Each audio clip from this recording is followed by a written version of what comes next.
Just before we dive into today's podcast, this episode is brought to you by Bloomreach Engagement. Now, they're an AI-powered marketing automation platform that personalizes the online shopping experience for your customers. Now, Bloomreach brings the power of AI in three ways: your customers' real-time data, the anonymous website visitors, and the Shopify data, so you know exactly what customers want, when they want it, and where to show it to them. Now, Bloomreach also enables Shopify companies to connect all of this understanding across all channels, so online, offline, including mobile, really to create the most personalized campaigns, engaging conversations with customers, and most importantly, to deliver a shopping experience that's unique to each shopper. Now, Bloomreach Marketing Automation Solution integrates seamlessly with all of your existing tech stack. It aggregates data across the entire customer journey.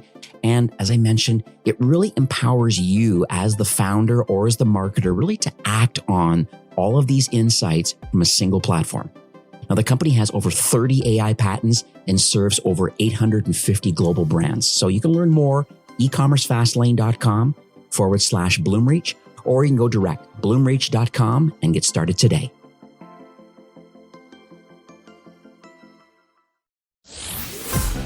You're listening to Ecommerce Fastlane, the podcast show to help you build, manage, grow, and scale a successful and thriving company, powered by Shopify.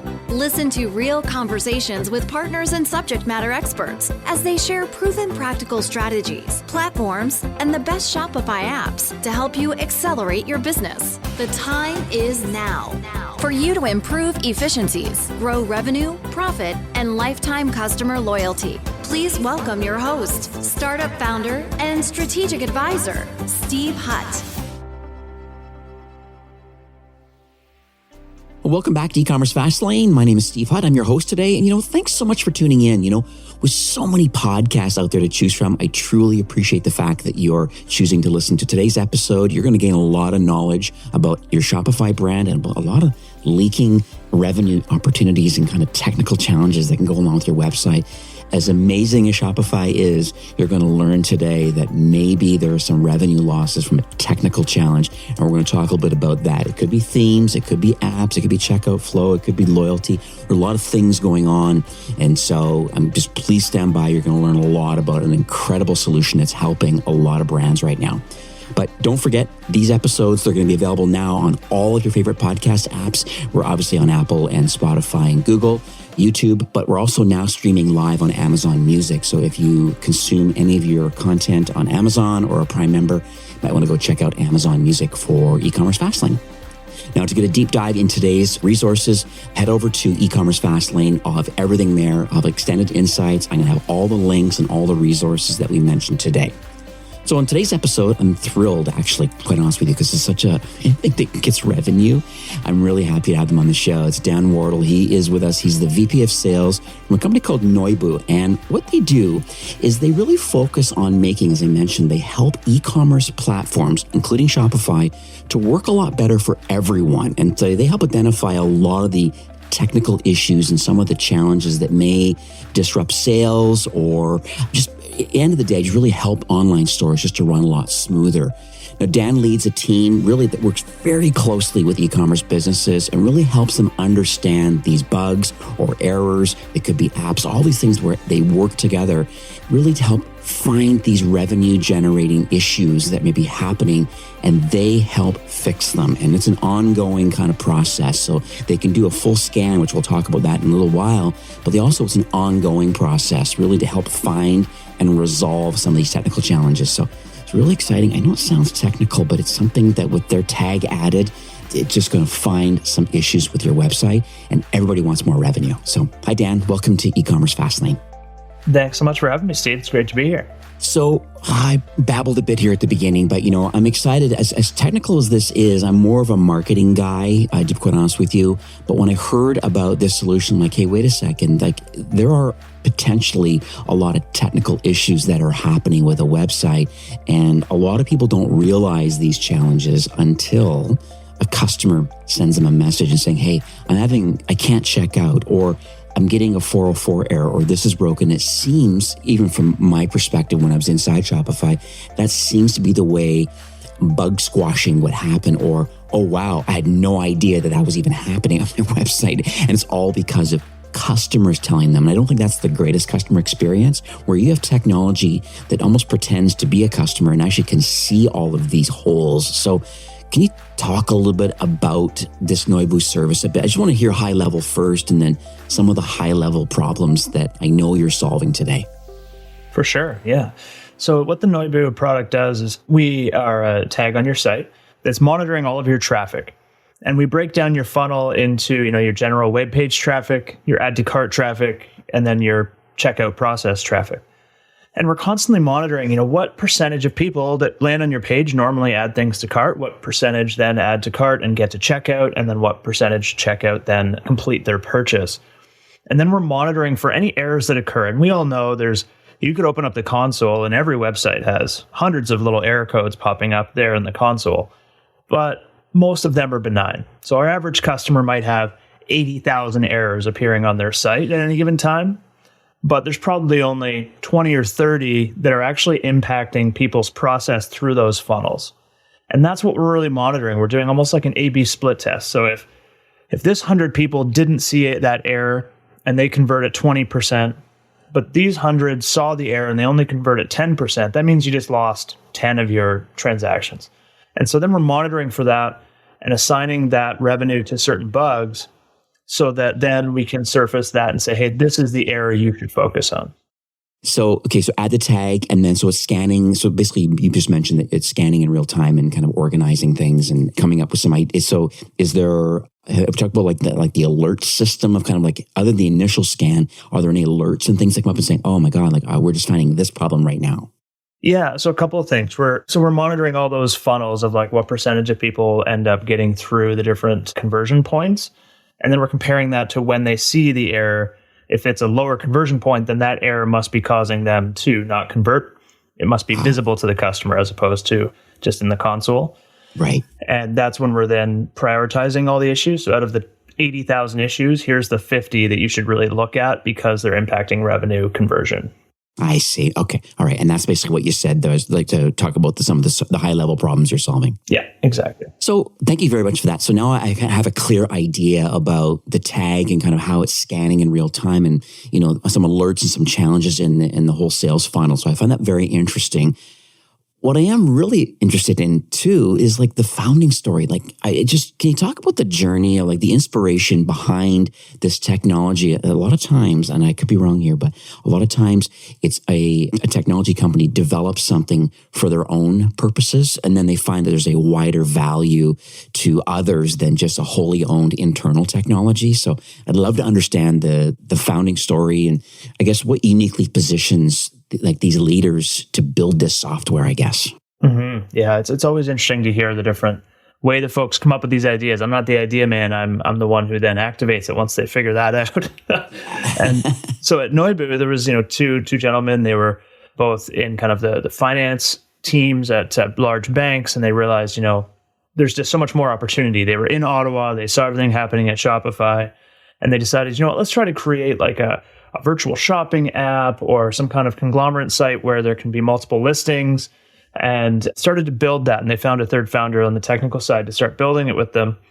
And then through that, they realized, maybe that product market fit isn't perfect, but some of the things they built to monitor their own conversion on their sites actually became the product. They're like, this ability for us to see what errors are being caused and why people aren't converting through this kind of virtual shopping app would actually be valuable for stores that have enough traffic. We don't have enough traffic, people aren't engaging with the product, but there's other companies out there like Home Hardware and, Nude Sticks and Mech and everybody that they could probably benefit from this tracking that we built just on the side of our desk. Like, let's go down that path more. Mm-hmm. And just a lot of iterations along the way, talking with different Shopify folks, talking with other industry experts, and ended up finding a really good group of like CEOs of DTC companies that gave them some guidance on like what they could see would be beneficial in their businesses. Right. And then what I find interesting though is that, like I said at the beginning, about the fact that it's usually customers, giving feedback through customer support about the challenges with the website and not able to check out, or and lots of other issues that can happen. And then, so knowing that, like, other than your solution, like, are there any notable peers out there that, like, I guess, because I've never heard of technology, so that's why I got to give kudos to these founders, right? Is like to come up with this idea and then, make it more out to the masses and stuff like that. It's just like, I guess for me, I'm trying to understand, like, other than customer service kind of alerting the technical team about some challenges that are happening with the website, other than that, like, who else is attempting to solve this problem? Because you clearly have something very unique, in my opinion. And that's what was really interesting during those early days. We meeting these other founders and these other DTC CEOs, and we realized, like, the way they're finding errors is their daughters, their nieces, their cousins, their family members were like, I can't buy the product that you're telling me is so great because of this error on your website. And then they just throw that fire over to some developer or engineer and says, hey, go figure this out. And that's really what kind of became the Noibu product, is like a way to proactively find those, but also a way to reactively. If those support issues come in, we have a help code and you can see their exact session and shows you the exact errors they occurred.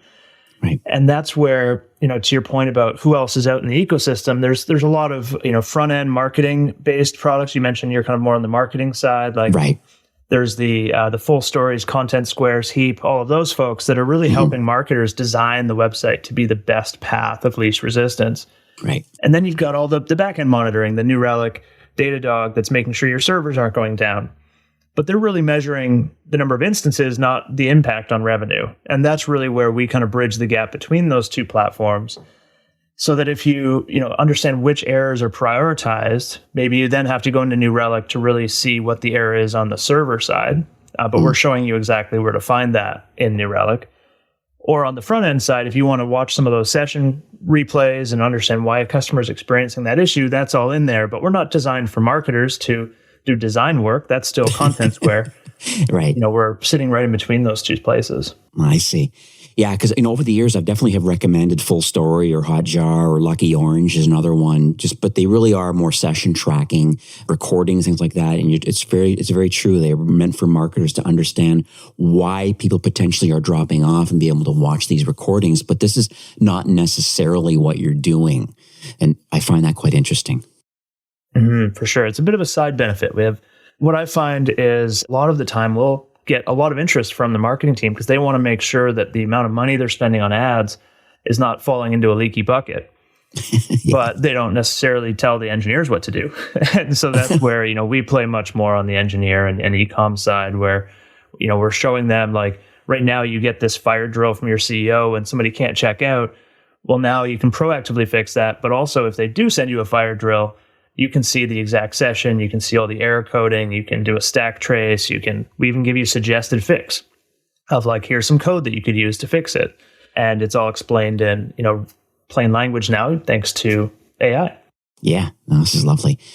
So I want to talk about, like, a real life success story. I went actually and looked at the website. I love case studies, and I know you have a bunch of them on the website, and hopefully I don't put you on the spot here, but it'd be great to kind of hear a story around, I guess, a brand, a Shopify brand, ideally, that says, hey, we've experiencing these challenges, and then they learned about you. And then I just would like to understand kind of like what happened on the other side by now being a customer and, like, fully implementing your solution.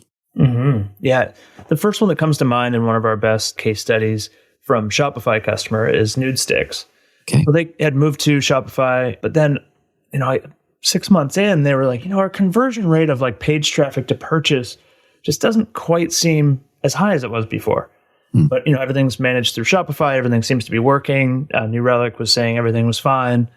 And so we did the site scan. And that's where we really identified that there are errors in there because there's so many plugins. You've got, Klaviyo, PayPal, all these other things playing in the ecosystem that are constantly changing, and then browser updates and all of that. And so, their biggest thing was in their first 4 months, they found 30 really high impact errors. They solved them, and they could see that their revenue then went up and solved, roughly 100,000 of revenue from those bugs they fixed.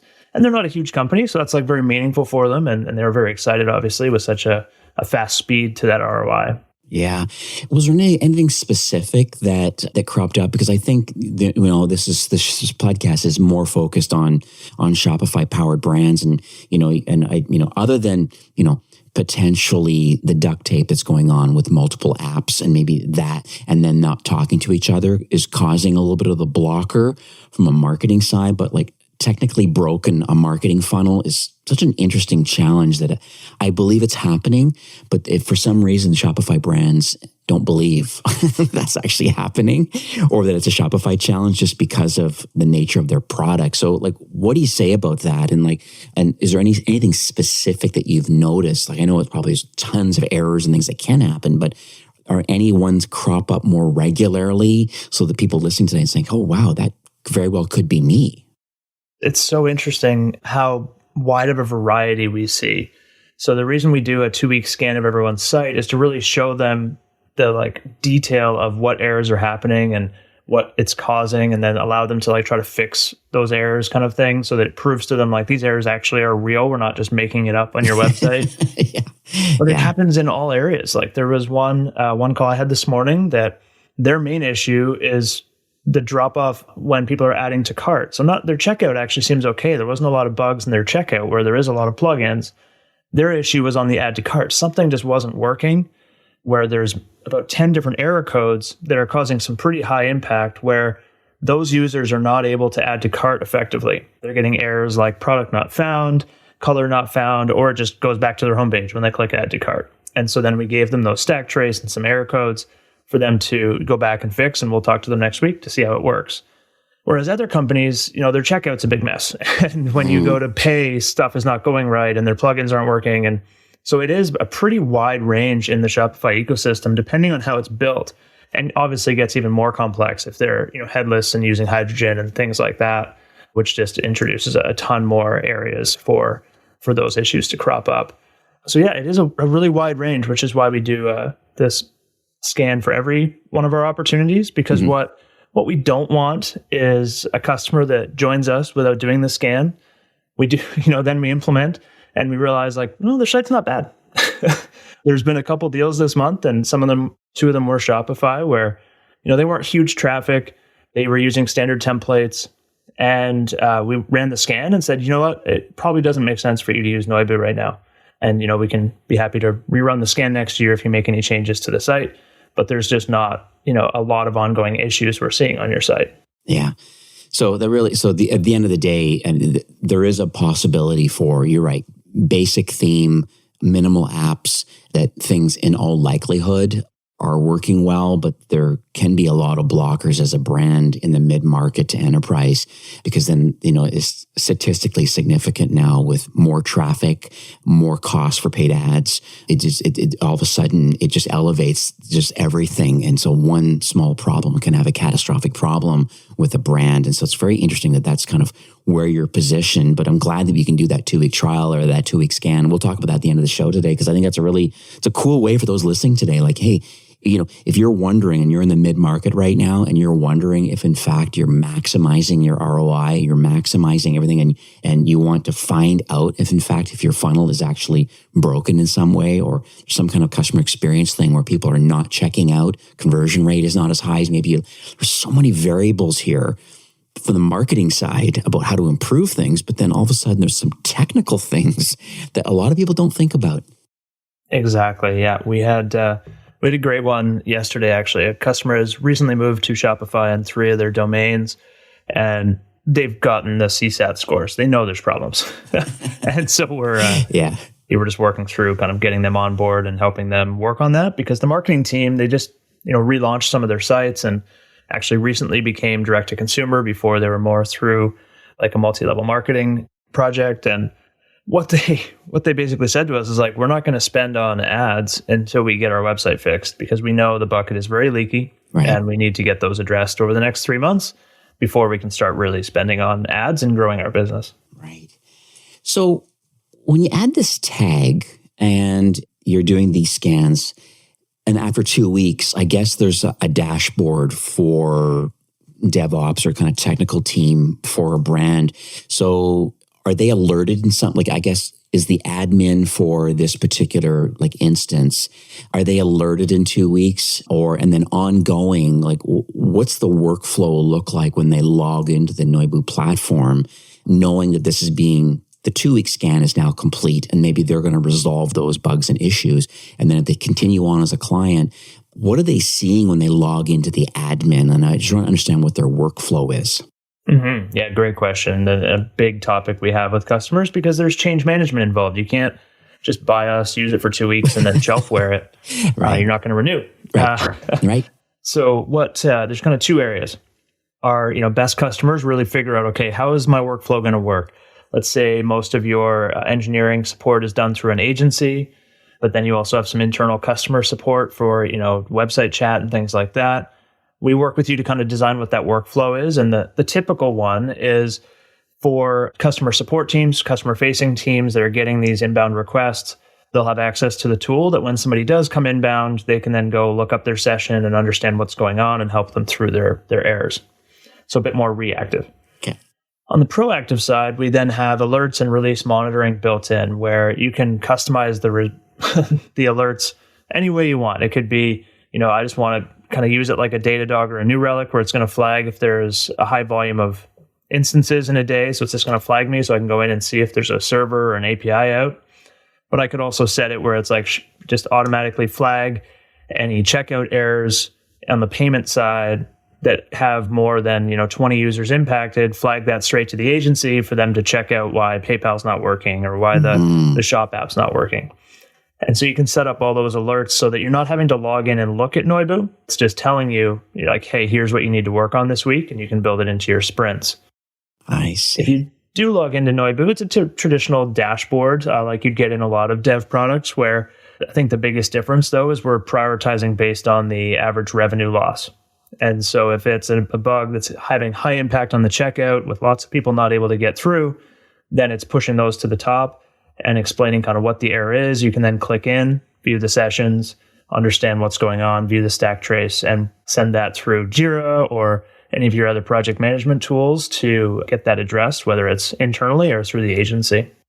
So I know you addressed this a little bit. I just want to make sure I'm crystal clear with this. I'm sure people listening have the exact same question. It's just like, okay, other than using this platform to scan and then ongoing monitoring, like, and other than customer service being alerted or marketing being upset about the fact that they believe there's a problem, but they don't know where it is, or they believe there's some anomaly going on with conversion rate or whatever it is, or whatever the excusitis is about marketing not working well, there truly can be a technical problem. So what else are people doing if Noibu is not right for a certain brand today, let's say? Like, what else are people doing about finding these technical challenges with a website? Yeah, a lot of larger brands will have like a QA team that's just kind of going through the site, trying to uncover things, responding to Twitter and inbound as well. There's a lot of our customers will use a New Relic or a Datadog to flag high instance problems, and then they kind of take a look at them to see if they actually have impact or if it's just noise. And that's kind of their biggest feedback, is like, that doesn't really work.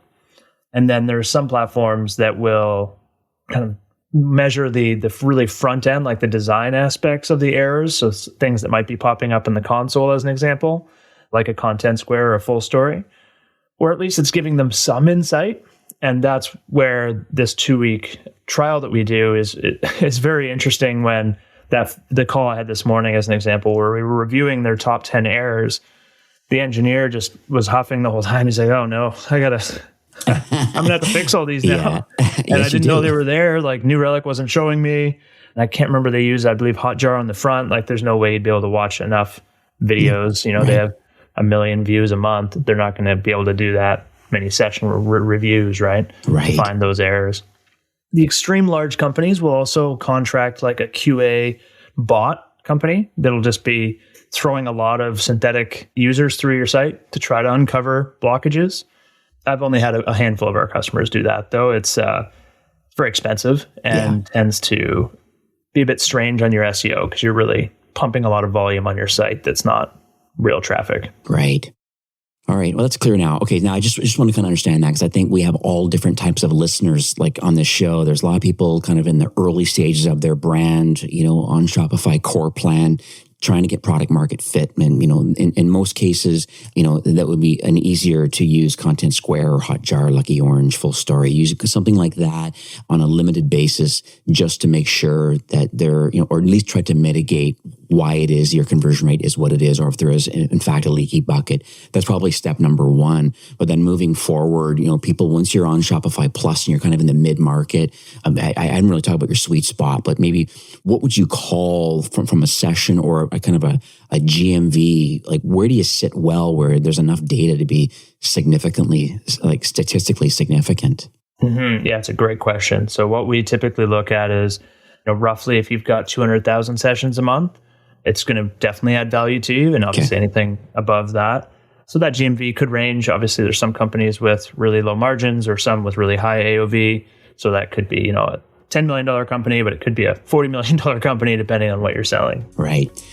Okay, this is cool. Well, thank you so much for that. So at least I have a good idea on that. And so I'd love the idea about having people run these scans. I know that we kind of chit-chatted kind of in the green room before recording, and we want to kind of offer that. I'm going to have the link in the show notes about how to get there, but can you talk about what would happen? Someone says, yes, I believe I have a leaky bucket, and thanks for this recording today. I'm learning a lot about this Noibu platform. I want to do this 2-week trial. If they're a good fit, you'll go ahead and run the scan. What's the next steps to kind of get that scan, and then what typically happens in 2 weeks once that scan is done? Mm-hmm. Yeah, it's pretty straightforward. We have a simple JavaScript you can put on the site. So some customers want an NDA in place, obviously, since we'll be tracking things. Okay. And then we run it for 2 weeks. We usually have like a check-in point partway through that, where we'll just kind of identify what your average order value is, because that drives a lot of our prioritization and any other kind of metrics that are important to you to help at that final presentation, where we come with between 5 and 15 errors that we see are high impact on your site, kind of show a variety of them. So some that might be payment-based, some that might be add to cart-based, some that might be coupon code-based, to give you a nice kind of wide range of all the things that are happening. And then we do that kind of review of like, here's the way that they could be fixed. Here's the stack trace of them. Here's where the error codes are lying. Here's, some third party that you might want to check out to help you identify what that is. And then we can put together a business case if it is interesting to move forward on a more permanent basis with us.